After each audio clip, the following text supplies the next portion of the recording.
Vale, pues guay. Am, vale, bueno, buenos días familia. Sé que es domingo de resurrección y aunque no sabemos el día exacto, se piensa que Jesús resucitó entre abril y marzo. Ah, Da igual, hay que celebrarlo claramente. Yo soy una persona a favor de la celebración de la resurrección de Cristo, ya sea un día conmemorativo o el día literal, ¿no? Pero servimos a un Dios que está vivo, no a un Dios de muertos. Y servimos a un Dios que ha resucitado, ¿no? Y es curioso porque hoy vamos a dar comienzo a una nueva serie y vamos a pasar mucho tiempo analizando a una de las partes más importantes del cristianismo. Y el título de la serie se llama El Dios olvidado, dos puntos, el Espíritu Santo. Y vamos a estar hablando sobre el Espíritu Santo básicamente 4 meses, solamente sobre el Espíritu Santo. Vamos a tratar de profundizar en qué es el Espíritu Santo, cómo actúa en la vida de un cristiano o cristiana, qué es lo que hace una persona que está llena del Espíritu Santo. Y vamos a analizar un montón de tipos de preguntas que hay sobre el Espíritu Santo. Como en todos los temas, hay muchos mitos, muchas cosas que se interpretan como el Espíritu Santo y que no es el Espíritu Santo, y hay otras que parecen que no es del Espíritu Santo y sin embargo es del Espíritu Santo. Entonces, vamos a tratar de poder, hoy simplemente quiero dar la introducción al tema, ni siquiera vamos a profundizar. Es más, vamos a hablar muy poco del Espíritu Santo, aunque parezca contradictorio esto, ¿vale? Entonces, ¿de dónde sacamos la idea del Espíritu Santo? Y voy a decir esto antes de meterme de lleno a la enseñanza de hoy. Y esta enseñanza va a ser mitad enseñanza, mitad predicación, pero como ya sabéis, mi estilo es más de dar bastante enseñanza y un poco de predicación basándonos en la enseñanza, porque a mí no me gustan los sermones en las que se predica y te dicen que cambies y no me dices por qué debo cambiar, no me haces entender por qué debo hacer lo que debo hacer. Entonces, vamos a tratar de unir ambas cosas. Sí, vamos a tratar de vivir vidas espirituales, pero entender el fundamento de nuestra fe, la base de nuestra fe, lo que realmente está a la raíz de nuestra fe y lo que debería movernos, incitarnos, ayudarnos a vivir como cristianos. ¿Amén? Entonces, vamos a tratar esta serie del Dios olvidado, el Espíritu Santo. Y bien, eh, muchas veces voy a hablar a vosotros y nosotros venimos de una tradición culturalmente hablando a lo largo de la historia, muchos venimos de trasfondos católicos, algunos de vosotros sois católicos, otros son evangélicos, pero bueno, a lo largo de la historia de los pensadores o de la gente cristiana, se inventó una palabra para referirnos a lo que entendemos como el Padre, el Hijo y el Espíritu Santo, ¿verdad? Y eso se entendió como una palabra así creada que no se encuentra ni en el Antiguo Testamento ni en el Nuevo Testamento y se llama Trinidad, la Trinidad, o que en latín es Trinitas, ¿vale? Y fue Tertuliano, un padre de la iglesia, que fue, se le llama padre de la iglesia a aquellos líderes religiosos, y si no recuerdo mal, era el siglo II, ¿vale? Después de Cristo, entonces fueron como 100 y pico años después de la muerte de Jesús, ¿vale? Algo así. Ahora mismo no me acuerdo exactamente si era el siglo III, y perdonad si parezco un poco improvisando un poquito, porque tenía preparado un sermón para hoy y esta mañana lo cambié todo por completo. Ni me he duchado, ni he desayunado y sentía que este era el sermón correcto. Entonces, da igual, cambié de sermón y dije, ala, me dejé llevar por el espíritu, ¿verdad? Dando introducción de la clase del espíritu. Entonces, Tertuliano se inventó esta palabra, Trinidad, porque él, estudiando las distintas escrituras del Antiguo y Nuevo Testamento, se dio cuenta que estaba el Padre, ¿no? El Hijo, Jesús, y el Espíritu Santo. Pero es curioso porque muchas veces tenemos visualmente en nuestra cabeza una idea del Padre como algo más grande, luego el Hijo como así un poquito más bajito, Y luego el Espíritu Santo como algo más pequeñito, ¿no? Como una fuerza cósmica, ¿no? Tipo Star Wars, ¿no? De la fuerza te acompaña, algo así, algo que no es muy real, ¿sabes? Que es como una energía que está ahí, ¿verdad? Y tenemos ideas, el Espíritu Santo, pero yo esta serie no me quiero centrar en las distintas discusiones o debates que ha habido entre muchos pensadores cristianos a lo largo de la historia. No, no me quiero meter a lo polémico o a lo controvertido o a lo que va a dar pie a mucho, como digamos, mucho controversia. No, quiero evitar eso. Quiero tocar los temas que son más claros y que necesitamos interiorizarlos en nuestras vidas para vivir como Dios quiere que vivamos, básicamente. Porque podríamos tirarnos mucho, pero quiero basarme en aquello que es fundamental, en lo importante, en lo básico. Vale, entonces, bien, entonces siguiendo esta línea, no voy a tratar de demostrar la Trinidad o por qué Tertuliano tiene razón. Las iglesias, nuestra iglesia incluida, si tú estás invitado, nuestra iglesia también cree en la Trinidad, cree que el Dios es trinitario, es decir, que es el Padre, el Hijo y el Espíritu Santo, las tres personas de la Trinidad, con la misma importancia, con la misma divinidad, aunque tengan distintos roles, ¿vale? Es lo que nosotros creemos. No voy a tratar de mostrar eso, vamos a tratar de profundizar en el Espíritu Santo. Si a alguien le interesa la demostración, le puedo recomendar algunos libros y me puede escribir por privado luego. Vale, entonces, importante, como siempre, el objetivo que tengo hoy para todos nosotros es que podamos trasladarnos al primer siglo, que de repente nos metamos en una máquina de tiempo y podamos trasladarnos al primer siglo en el momento en el que el Espíritu Santo empieza a vivir dentro de cada persona. Vamos a tratar de ver qué pasaba, como parece como la escena del crimen, ¿verdad? Llegamos y dice, uy, ¿qué ha pasado aquí? Vamos a tratar de observar el escenario. ¿Qué estaban haciendo los discípulos de Jesús? ¿Qué estaba haciendo Jesús? ¿Qué estaba haciendo la iglesia? ¿Qué estaban pensando los judíos de la época? Miramos alrededor y observamos. ¿Qué estaba ocurriendo? ¿En qué contexto? ¿En qué lugar? ¿En qué momento? ¿En qué pensamiento? ¿En qué actitud entró el Espíritu Santo en la vida de los creyentes, de los discípulos de Jesús? Es lo que queremos ver. Ese es el objetivo. Por eso he dicho que hoy vamos a hablar poco del Espíritu Santo porque vamos a tratar de observar en qué escenario el Espíritu Santo entra en la vida de los creyentes, como nosotros lo entendemos, ¿vale?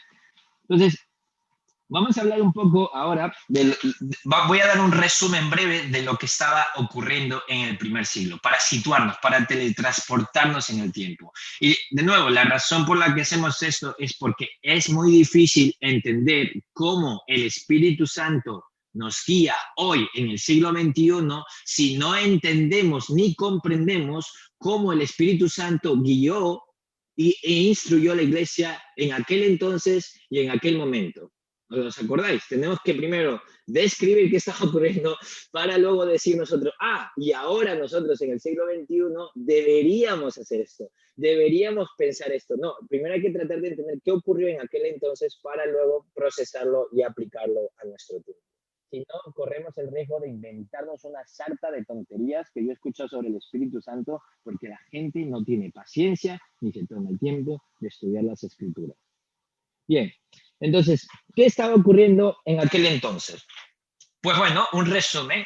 Jesús había estado ya enseñando 3 años, había pasado tiempo con los apóstoles, los 2 apóstoles, luego sabemos que Judas se suicidó después de traicionar a Cristo por 30 monedas, ¿vale? Entonces ahora son 11 apóstoles, había estado enseñando, Cristo había sido crucificado, sepultado y ¿cuál era el mensaje fundamental de los evangelios? A ver, quiero que comentéis ahora en el chat. Si podéis resumirme en una frase, ¿cuál era la esencia de las buenas nuevas, de las buenas noticias del Evangelio de Jesús, para lo que vino Cristo al mundo? ¿Qué es lo que dijo Cristo que dijeran los discípulos a los demás? ¿Qué es lo que Cristo dijo a los demás sobre el corazón de su mensaje, del Evangelio, de las buenas nuevas, de que ha llegado algo nuevo? ¿Qué era? A ver si sabemos. Y esto lo podéis ver en todos los evangelios, ¿vale? A ver, voy a leer el chat, a ver quién, para que participéis y voy a ir leyendo lo que decís.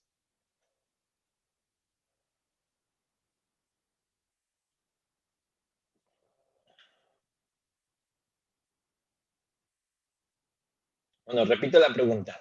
¿Qué era aquella, si podéis resumir en una frase corta, cuál es el corazón del Evangelio del mensaje de Cristo? Eso es. Javier Malpica dice, el reino de Dios está cerca o el reino de Dios ha llegado. Martín dice, se ha acercado el reino.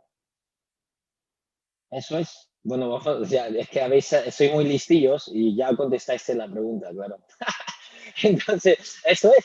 Ves todos los evangelios y dices, wow, el reino de Dios se ha acercado, el reino de Dios ha llegado, el reino, y tú dices, a ver, un momento, Carlos, yo no soy judío, yo no entiendo, ¿qué quiere decir el reino?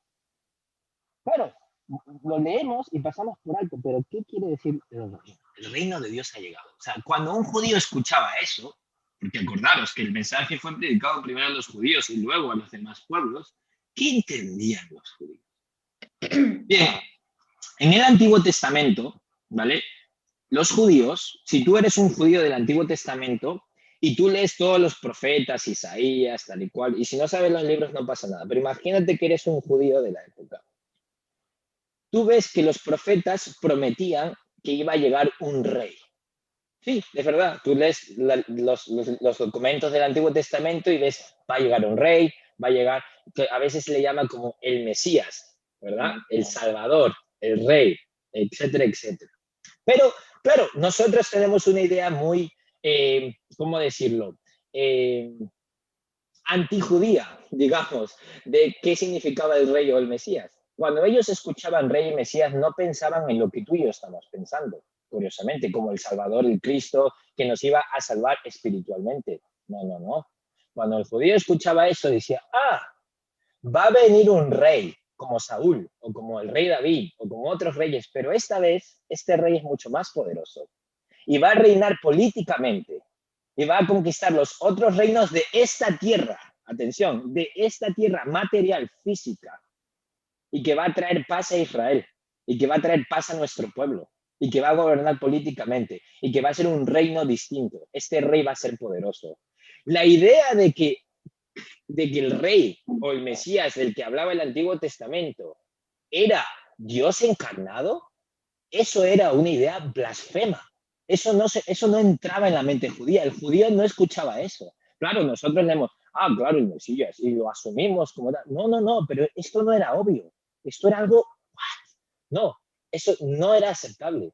Eso era una blasfemia de que un ser humano, Dios podía estar en un cuerpo físico como nosotros, ser tan débil, padecer de las mismas enfermedades y de las mismas tentaciones que nosotros. No, eso es una idea baja, eso es una idea sucia, no me compares a Dios con eso.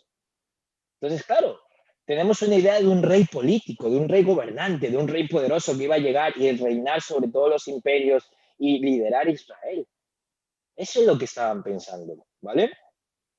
Entonces, y es muy fuerte, porque luego te das cuenta que el reino que tenían los judíos en su cabeza y el rey que estaban esperando era muy distinto al plan de Dios. Claro, como suele pasar, nosotros tenemos nuestras ideas y nuestros planes sobre lo que Dios dice y luego Dios dice, no, o sea, no lo entendiste bien. Y es lo que estaba pasando. Entonces ya nos trasladamos. Entonces cuando Jesús dice, el reino de Dios ha llegado, los judíos dicen, claro, todas las profecías del Antiguo Testamento han estado hablando de un rey, de que iba a llegar un rey y de que los tiempos se iban a cumplir y de que todo iba a ser distinto y de que íbamos a tener una nueva Jerusalén o, por ejemplo, un nuevo Madrid en España, ¿verdad? O lo que sea. Es decir, claro, anticipaban ese momento, pero tenían una idea completamente distinta de quién era ese rey. Exacto. ¿Os dais cuenta? Empezamos a entrar en el contexto, ¿verdad? Muchas veces asumimos con nuestra tradición que tenemos, ah, pues sí, es obvio que es el Mesías, pero eso es una falsa lectura, es una interpretación malísima de las escrituras, de asumir que el Mesías era Dios encarnado y ya está.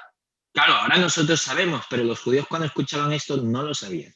Bien, entonces vamos a leer qué pasó, vamos a observar la escena en la que el Espíritu Santo claramente entra en la vida de las personas.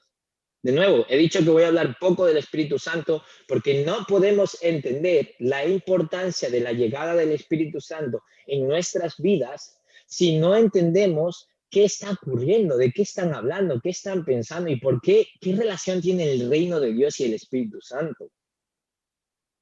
¿Verdad, familia?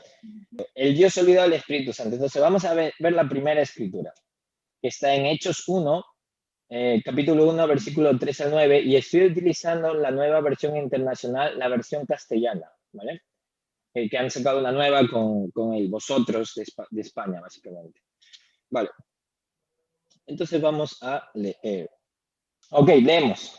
Dice, Hechos, ¿vale? Dice, después de padecer la muerte, o sea, Jesús, ¿no? Se les presentó dándoles muchas pruebas convincentes de que estaba vivo. Durante 40 días se le apareció y les habló acerca del reino de Dios. Otra vez, y les habló, Jesús se apareció después de resucitado y dale con lo mismo, el reino de Dios.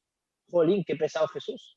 Una vez, mientras comía con ellos, les ordenó, no os alejéis de Jerusalén, sino esperad la promesa del Padre, de la cual os he, a ver, dame un segundo, esto, de la cual os he hablado. Juan bautizó con agua, pero dentro de pocos días vosotros seréis bautizados con el Espíritu Santo. Ah, aquí está la cuestión. Aquí en este contexto, en la venida del reino, después de la resurrección de Jesús, que es curioso, estamos en la resurrección de Pascua. Y todo eso entra el Espíritu Santo en escena de una manera más obvia. Y fijaros, versículo 6, entonces los que estaban reunidos con él, es decir, con Jesús, le preguntaron, Señor, ¿es ahora cuando vas a restablecer el reino a Israel? Es curioso, leemos Hechos y no nos paramos a pensar, por qué hacen esa pregunta los apóstoles o los discípulos que estaban con él? Claro, porque hay contextos que hay que tener en cuenta para ver la importancia. Señor, es ahora cuando vas a restablecer el reino a Israel. Claro, Jesús se pasó 3 años hablando del reino, del reino, del reino, y por fin los discípulos empiezan a hacer la pregunta correcta. Ay, ahora mismo vas a restablecer el reino, vas a traerlo de vuelta al reino de Israel. Y dice, versículo 7, no os toca a vosotros conocer la hora ni el momento determinados por la autoridad misma del Padre. Les contestó Jesús. Pero cuando venga el Espíritu sobre vosotros, recibiréis poder y seréis mis testigos tanto en Jerusalén como en toda Judea y Samaria y hasta las confines de la tierra. Habiendo dicho esto, mientras ellos lo miraban, fue llevado a las alturas hasta que una nube lo ocultó de su vista. Jesús se fue, ascendió al cielo y habló del Espíritu Santo. Y es importante esto, porque muchas veces cuando pensamos en la ascensión de Jesús, tenemos una visión como muy de película, ¿no? Ay, pasó esto y lo crucificaron y sangró y se fue, tipo superhéroe, tipo Los Vengadores, así de Marvel y estas como, lo, lo crucificaron, se quedó sepultado y por fin ascendió y la musiquita y los créditos al final de la película y lo imaginamos así. Pero eso no es, es básico. Aquí la cosa empieza, es como, hey, ¿crees que la tumba está vacía? ¿Crees que Jesús ha resucitado? Extiende su reino, proclámalo, ya llegó el rey, ya está, ha empezado. Y ahí fue cuando en Hechos 2, ahora no da tiempo a mirar todo, cae el Espíritu Santo y la iglesia revoluciona toda Palestina. Muchas cosas pasan, mucha gente se salva y todo lo que veis en Hechos es la instauración del reino de Dios y cómo la gente empieza a vivir por el Espíritu, guiados por el Espíritu. Entonces, el Espíritu entra en la vida del creyente como una Dios viviendo dentro de ti para ayudarte a seguir y a extender el reino de Dios en la vida de los demás, de que Dios reine en los corazones de las personas y que Dios reine en los corazones de todas las personas. Es como una realidad paralela, es como un universo paralelo dentro de la misma tierra. Hay como otro universo nuestro, de los cristianos y cristianas que estamos estamos trayendo el reino espiritual, pero no es un reino político, no es un reino que se obtiene a través de cañones y espadas y fuerza militar y pistolas, no, es un reino que se extiende a través del amor, la misericordia, el perdón y la proclamación de Cristo, de que el reino de Dios ya llegó. Está tremendo. Entonces, aquí tenemos eso. Y es curioso porque muchas veces cuando hablamos de Mateo 28, muchas veces pensamos como, porque básicamente esto, cuando venga el Espíritu, vosotros recibiréis poder y seréis mis testigos tanto en Jerusalén como en toda Judea y Samaria, hasta los confines de la tierra. Esto recuerda mucho a Mateo 28, cuando Jesús da la comisión a sus apóstoles y dijo que fueran a todas las naciones bautizando y enseñando en el nombre del Padre, el Hijo y el Espíritu Santo, y que Él estaría hasta el final con nosotros. ¿Y sabes lo que me molesta profundamente de este pasaje? Me molesta porque algunos de vosotros os podéis sentir como, jolín, dale otra vez con un pasaje evangelístico. A mí no me gusta compartir mi fe con desconocidos de manera fría, me da miedo, tengo ansiedad, tengo tal.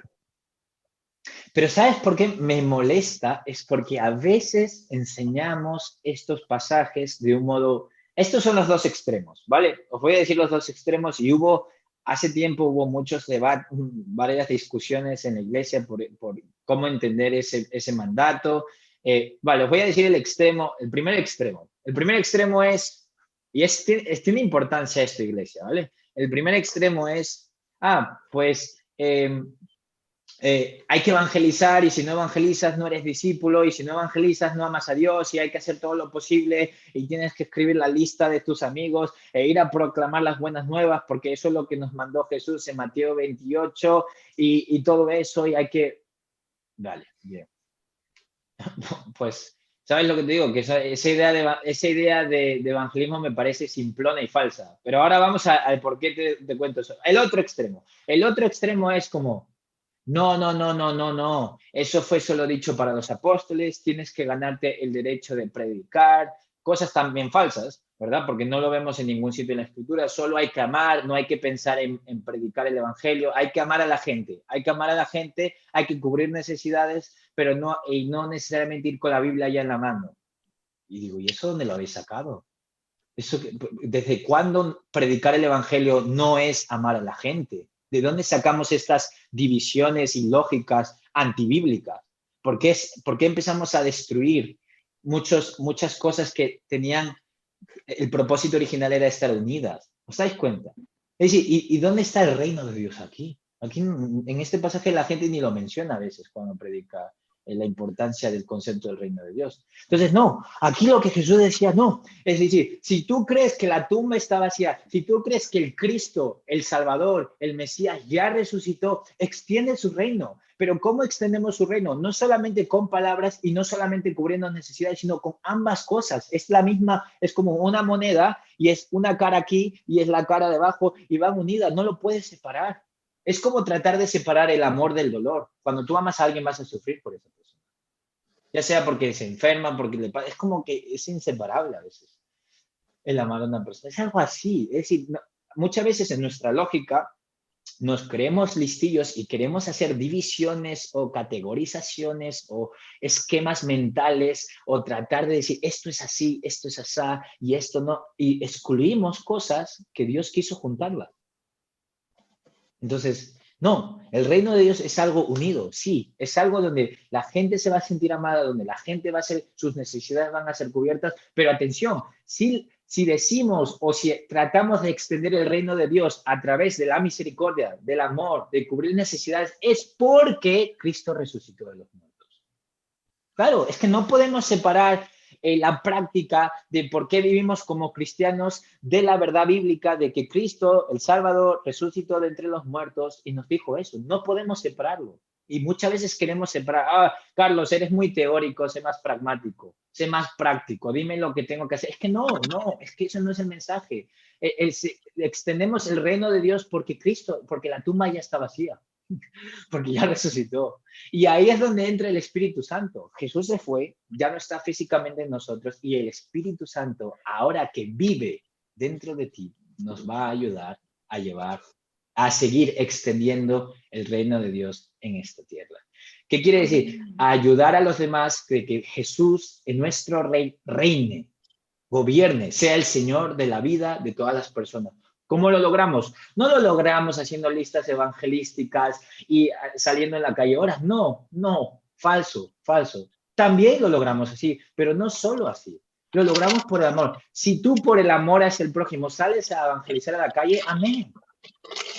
Si tú por amor al prójimo, por querer extender el reino, abres tu casa, invitas a comer a tus amigos, también me vale. Sí, queremos así como reglas y eso es falso. Si no está el corazón, si no está ese corazón transformado por esa realidad de extender el reino de Dios a través de la misericordia, del amor, porque Cristo es rey, entonces no hacemos nada bien. Es que necesitamos conectar. Y ahí está el rol del Espíritu Santo, porque como he dicho antes, Jesús ya no está aquí en persona.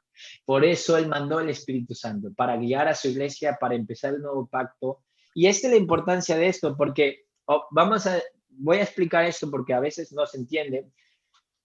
El bautismo es clave, ¿vale? Porque tenés la muerte de Cristo en la cruz, ¿no? Fue sepultado 3 días y luego resucitó en un cuerpo espiritual nuevo, ¿vale? Es decir, ya no manchado por nuestro pecado.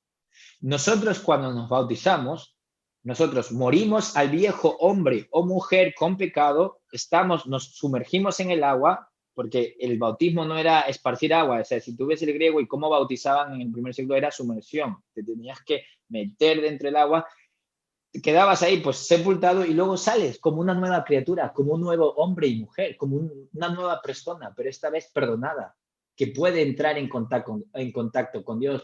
Por eso el Espíritu Santo no lo podemos recibir sin bautizarnos, sin entender esto por fe, porque solo Dios puede habitar dentro de nosotros cuando nuestros pecados han sido perdonados, porque Dios no puede juntarse con el pecado. Dios es santo, es apartado, es puro, pero también nos amó y mandó a su Hijo para que Dios pueda vivir dentro de nosotros.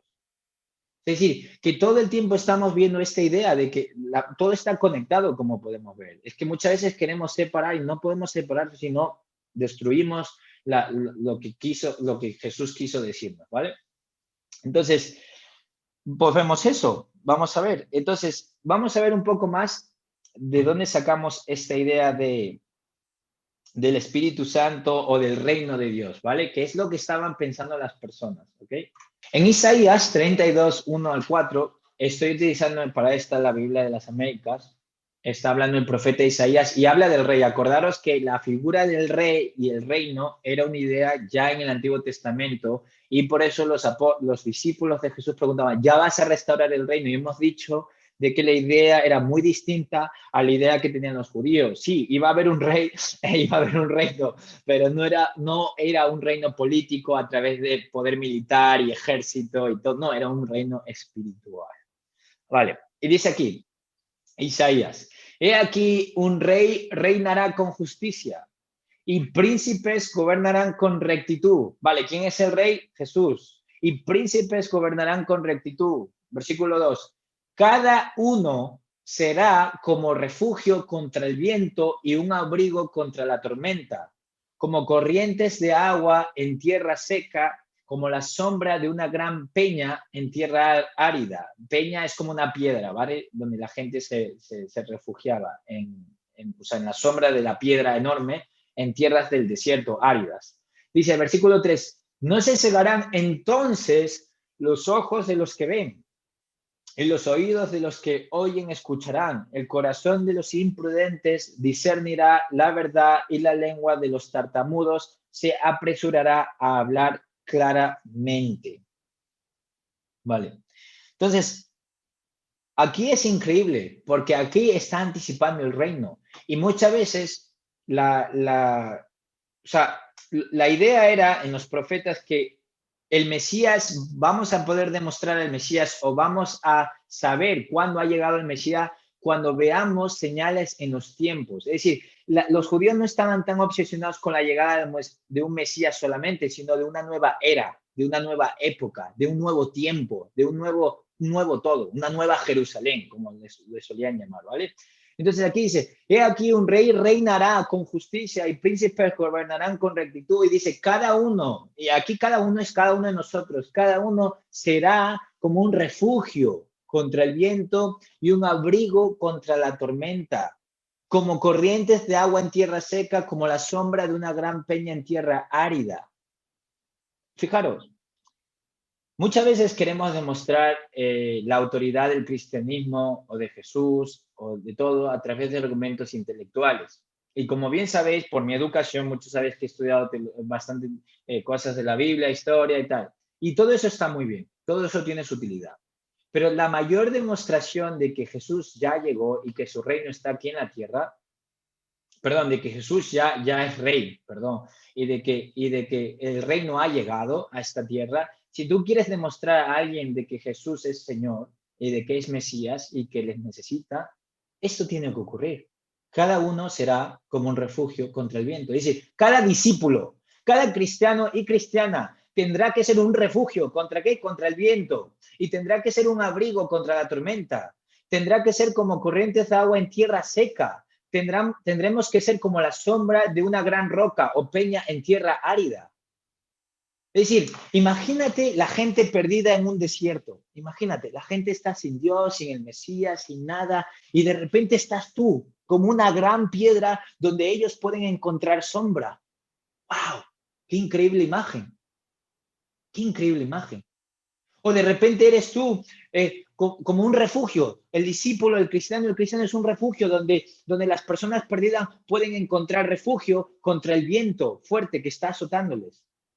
O también el discípulo, el cristiano es como un abrigo contra la tormenta. Nosotros somos un abrigo para la gente perdida cuando hay tormenta, cuando está lloviendo, cuando el huracán viene, tú eres ese abrigo.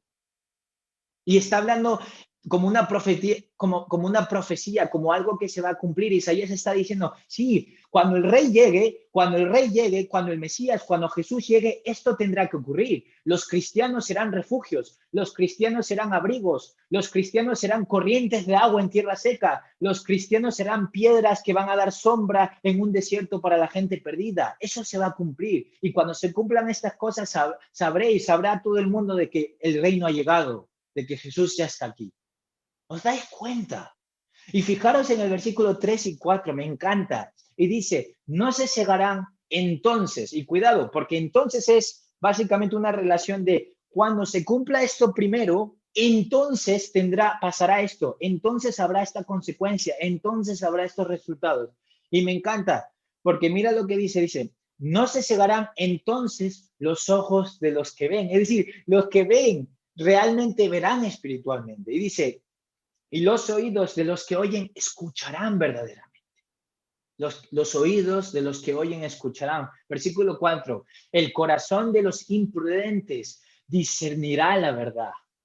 Podrán darse cuenta de cuál es la verdad. Y dice, y la lengua de los tartamudos se apresurará a hablar claramente.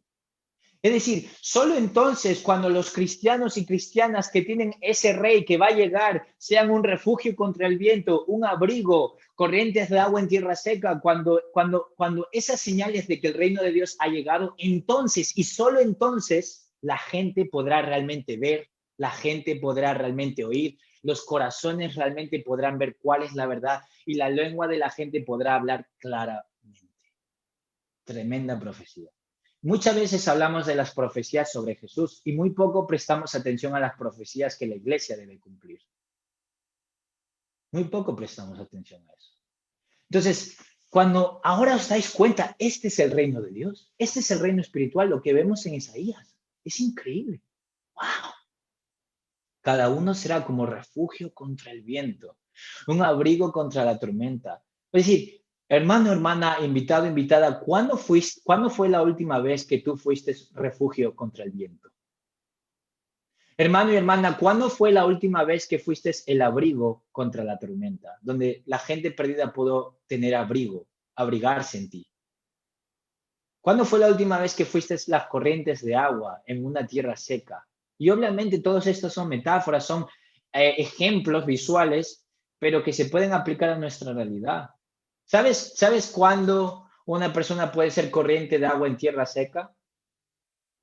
Cuando ves a alguien, cuando dejamos de pensar en nuestro propio ombligo y nos sacrificamos como Cristo se sacrificó por la iglesia. Por ejemplo, o cuando dejamos de buscar razones por las cuales justificar nuestro desánimo o tibieza espiritual y empezamos a ayudar a nuestros amigos y a ir a sus casas. Bueno, ahora mismo es complicado, pero ¿me entendéis? Y ayudarles verdaderamente, a cubrir necesidades. No hay una única manera, hay muchas maneras. Pero esa es la idea, familia. El reino de Dios tiene unas señales y esas eran las señales. La gente, tú quieres demostrar de que Cristo es el Dios, de que Cristo es el Mesías, de que ha llegado a su reino, de que es importante, esto tiene que ocurrir. Y solo entonces, familia, solo entonces los ojos de la gente podrán realmente ver. Los oídos de la gente que hoy en teoría realmente escuchará. El corazón de los imprudentes discernirá la verdad y la lengua de los tartamudos se apresurará a hablar claramente. Cuando la iglesia toma seriamente las palabras de Jesús y la realidad del reino de Dios en sus vidas y practica esto, el versículo 2 de ser un refugio y tal y cual, todas las personas, los ciegos, tú dices, ¿y por qué mi amigo no ve? ¿Por qué es que le hablo de Dios? Y yo te pregunto, ¿tu amigo te ve como un refugio contra el viento? Claro, ¿tu amigo te ve como un abrigo contra la tormenta? Pero es que yo le hablo a mi familia y no oyen el evangelio, no quieren escuchar. Yo les digo de evangelio, les leo la Biblia todo el tiempo, les evangelizo. ¿Por qué evangelizo tanto y nadie tal? ¿Cuándo fue la última vez que fuiste corrientes de agua en tierra seca para aquellas personas? ¿Os dais cuenta? Es junto.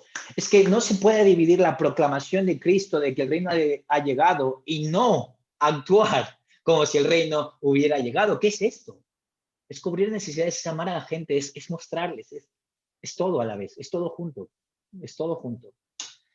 Wow, ya, fíjate, es que, en fin, ya no va a dar tiempo a leer la siguiente escritura, porque si no se hace muy largo. Pero familia, este era el contexto en el que entra el Espíritu Santo.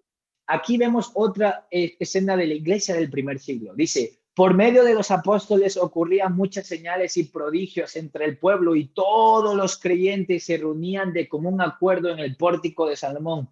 Nadie entre el pueblo se atrevía a juntarse con ellos. Daban miedo un poco los cristianos, aunque los elogiaban. Fíjate, wow, qué vidas tan radicales y admiro.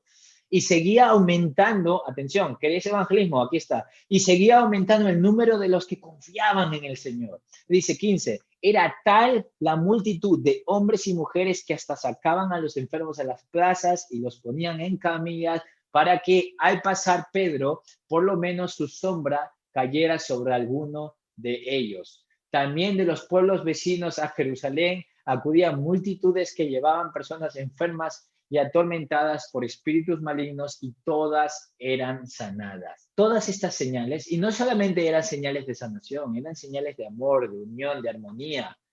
Todo eran señales de que ha llegado el reino de Dios. Ha llegado. Entonces, en Hechos capítulo 5, versículo 15, dice, era tal la multitud de hombres y mujeres que hasta sacaban a los enfermos a las plazas y los ponían en camillas para que al pasar Pedro, por lo menos su sombra cayera sobre alguno de ellos. Y tú dices, que un poco, eso suena un poco fantástico, ¿no? La sombra de Pedro cayera sobre uno de ellos. O sea, ¿cuál es el significado de Pedro? En griego, Petras. ¿A qué suena? A ver si alguien me lo escribe por el comentario. Petras, ¿cuál era el significado cuál es la traducción al español de roca? Me dice que, exacto, era roca. ¿Os acordáis de la escritura anterior de Isaías? Que dice, versículo 2, dice, como la sombra de una gran peña. Peña es una roca, es una piedra, ¿vale? Como la sombra de una gran peña en tierra árida. Lucas está conectando la idea, está jugando con la idea de Pedro y su sombra, con la idea de Isaías de que iba a ser una piedra en la sombra, un refugio para aquellas personas de que el reino de Dios había llegado. Está juntando ambas cosas. Pues tú dices, eso suena un poco fantástico, Carlos, eso de Pedro con su sombra y ya está sano. Es posible, a lo mejor es ambas cosas. Pero no nos olvidemos que Lucas conocía estas escrituras y Lucas está tratando de mostrar, el reino ha llegado. Y habla de la sombra de Pedro como la sombra de esa roca en la que la gente encuentra sombra en el desierto. ¿Os dais cuenta? Entonces, lo que quiero decir con todo esto es que en este contexto entra el Espíritu Santo. Tenemos que entenderlo, porque no podemos obviarlo. O sea, el Espíritu Santo no llega a nuestras vidas para que nosotros nos sintamos más tranquilos, más cómodos y ya está. No, el Espíritu Santo entra en la vida de un creyente para seguir extendiendo el reino de Dios, para seguir trayendo ese reino que no utiliza armas, que no utiliza pistolas, que no utiliza poder militar, sino que utiliza el poder del amor, del perdón, de la paciencia, porque la tumba está vacía, porque Cristo ha resucitado. Y el Espíritu Santo es la razón por la cual llega para guiarnos, para seguir avanzando el reino, porque Jesús ya no está físicamente con nosotros. Entonces, en resumen, si alguien te pregunta, ¿por qué vino el Espíritu Santo? Tú debes decir, porque Cristo ya no está en persona y Él mandó al consejero, al Espíritu Santo, Dios mismo, viviendo de entre nosotros, para poder crear un reino paralelo al reino mundano del diablo de este mundo, donde Jesús es el Señor y reina sobre nosotros. Y el Espíritu Santo, Dios mismo también, es el encargado de ayudarnos a llevar el reino, a seguir avanzando el reino en cada una de nuestras vidas, en cada uno de nuestros pueblos o contextos o realidades. ¿Os dais cuenta? Tú dices, bueno, es que ¿qué tiene que ver el reino? No, es que tiene que ver todo el Espíritu Santo con el reino y Jesús yéndose. Porque si no, no entendemos la conexión. Entonces, cuando ahora en los siguientes domingos vayamos a ver qué hace el Espíritu Santo en nuestras vidas, cómo nos ayuda en la vida de un creyente, siempre, siempre, siempre, siempre es en el contexto de avanzar su reino. ¿Vale? Y recordar que si tú eres muy evangelístico de compartir en la calle y dices, ya sí, hay que dejarse de tonterías, hay que salir a la calle, hay que avanzar el reino de Jesús, no estás escuchando claramente. No has escuchado las escrituras claramente. Y si tú eres la persona que dice, claro, hay que alimentar a los pobres, hay que hacer más proyectos y dejarnos de evangelizar, hay que amar a la gente y no preocuparnos por eso, eso ya vendrá, también no te has enterado. Es ambas cosas. Porque si el reino de Dios avanza, es porque Cristo es Señor. Es decir, no es filantropía. Lo siento mucho. Aquellos que sois filántropos, no. Un cristiano no es filántropo en ese sentido, sin entender la causa por la que su Señor es Señor. Es junto, es unido todo. Y el Espíritu Santo es Dios viviendo dentro de nosotros que nos va a ayudar a seguir llevando eso a cabo en su iglesia, en la tierra. Y acordaros que si no hacemos eso, si no vivimos de esa manera, guiados por el Espíritu, y os animo a leer Hechos, da igual, no vamos a poder hacer nada. O sea, el Espíritu Santo nos va a guiar porque es el que está en lugar de Jesús. Tú dices, jo, qué pena. Hay veces que escucho a cristianos, ¿no? Dice, ay, qué pena, es que no, Jesús no está conmigo. ¿Cuánto me encantaría poder haber caminado con Él? Y es como, ¿qué dices? Y el Espíritu Santo que vive dentro de ti es Dios. Igual de importante que el Hijo e igual de importante que el Padre. Y él vino porque Jesús iba a ascender al cielo y no iba a estar en forma física. Entonces, necesitamos limpiar muchas ideas falsas de cómo vivimos nuestro cristianismo y caminar por el Espíritu. Y claro, ahora los siguientes domingos vamos a ir descubriendo cómo nos ayuda el Espíritu, qué es lo que hace, cómo distinguimos entre una persona que está llena del Espíritu versus una persona que no está llena del Espíritu. Y vamos a también refutar mitos. Sí, hay que derrumbar varios mitos del Espíritu Santo. Por ejemplo, cuando una persona dice, es que el Espíritu Santo me ha dicho que me vaya a otra iglesia porque aquí me siento desanimado. yo no sé qué espíritu estás escuchando tú, porque no hay evidencia bíblica de que el espíritu te guíe a una situación más fácil. Cuando el Espíritu Santo se mueve en la vida de la persona, siempre te lleva a una situación más difícil, de más sacrificio, en la que vas a tener que amar más a las personas, no más fácil y más cómoda. Atención, cuidado. Pero bien, o también vamos a analizar la idea de la blasfemia contra el Espíritu Santo, que es el pecado imperdonable. Vamos a ver qué es eso. Y muchas cosas más, familia. Pero quería animaros a que veáis qué estaba ocurriendo en la vida y en los corazones y en las mentes de los cristianos del primer siglo, para que sintáis la realidad del Espíritu Santo. Y termino con esto. Lo gracioso es que probablemente nosotros tengamos más ideas intelectuales del Espíritu Santo de lo que tenía la iglesia del primer siglo. Porque claro, Jesús dice, va a llegar el Espíritu Santo y os va a guiar, os va a decir, hay muchas escrituras que ya analizaremos, pero claro, yo no sabía. Y dije, pues me va a guiar, ya veremos qué pasa. ¿Os dais cuenta? Pero no era tan obvio como tenían una teoría, el Espíritu Santo está. Y cuando te diga una persona de nuevo, yo creo que el Espíritu Santo no está en esta iglesia, yo creo que el Espíritu Santo me está diciendo que me vaya a otra, yo creo, cuando te digan, el Espíritu Santo me dijo esto,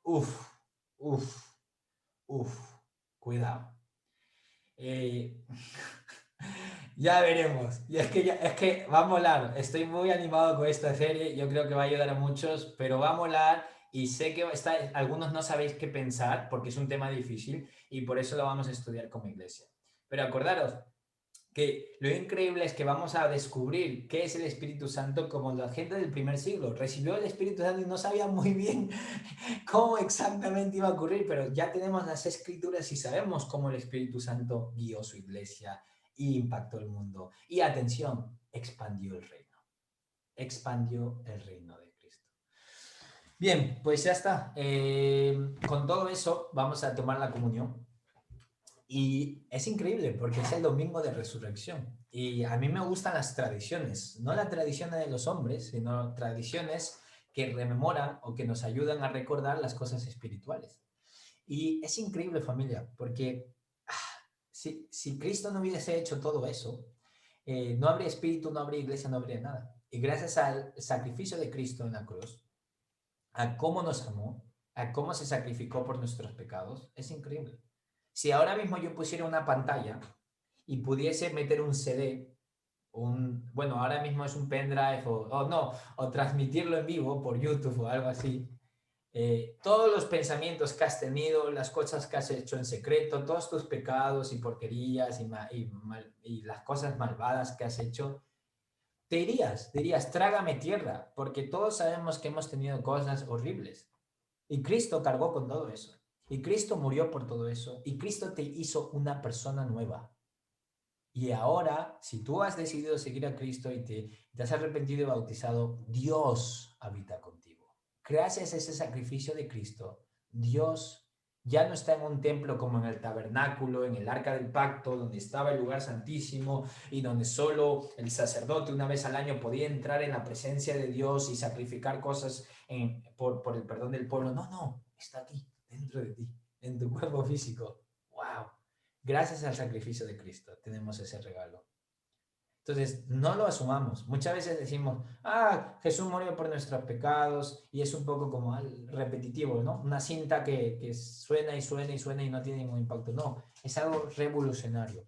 Y es gracias a ese sacrificio, y yo digo, bendito sea Cristo, porque necesitamos santificar y bendecir el nombre de Dios y a su Hijo, que podemos tomar hoy y estar juntos y conmemorar el sacrificio que tuvo en la cruz, su muerte, la sangre, por eso tomamos vino, y su cuerpo, que es el pan, ¿verdad? Y que lo comemos como si somos uno en ese sacrificio, y gracias a ese sacrificio podemos tener la iglesia, el amor, y gracias a ese sacrificio el reino de Dios está aquí. Ha llegado. Amén. Entonces vamos a orar y con eso tomamos la comunión. Padre amado, gracias por esta mañana, gracias por Jesús y por su sacrificio en la cruz. Gracias al sacrificio de tu Hijo, Padre, hoy podemos estar unidos por su sangre. Hoy podemos dejar de lado el egoísmo, la lujuria, la ambición humana y carnal. Podemos dejar de lado las diferencias raciales, las diferencias de nacionalidades, las diferencias de estatus social o de dinero, y podemos unirnos en una sola realidad espiritual, en un solo pueblo tuyo espiritual, que gracias al sacrificio de Cristo eso puede tener realidad. Somos un reino en esta tierra, somos el rey, tú eres el rey, nosotros somos personas que te sirven, Padre, los ciudadanos de tu reino, y que necesitamos extender tu reino porque tú eres rey, y necesitamos no solamente decírselo a la gente, necesitamos vivirlo con la gente, necesitamos ser ese refugio, necesitamos ser ese abrigo en tiempos de tormenta, necesitamos ser esa roca en el desierto que da sombra a la gente que no tiene nada. Y gracias por tu espíritu, que es algo que vamos a ver las siguientes semanas, pero qué increíble lo que estaba ocurriendo en tu iglesia cuando tu hijo murió, fue sepultado, ascendió, y la promesa del Espíritu Santo como el guía que nos va a dar en nuestra vida, Dios. Entonces te damos gracias, Padre, por el sacrificio de Cristo. Hoy conmemoramos Domingo de Resurrección y me encanta porque el Evangelio no es solamente que Cristo murió en la cruz, sino que resucitó de los muertos y venció la muerte y venció el pecado, y nosotros también vencemos la muerte y vencemos el pecado. Gracias por todo esto, y es en el nombre de tu Hijo Cristo que te pedimos esto. Amén.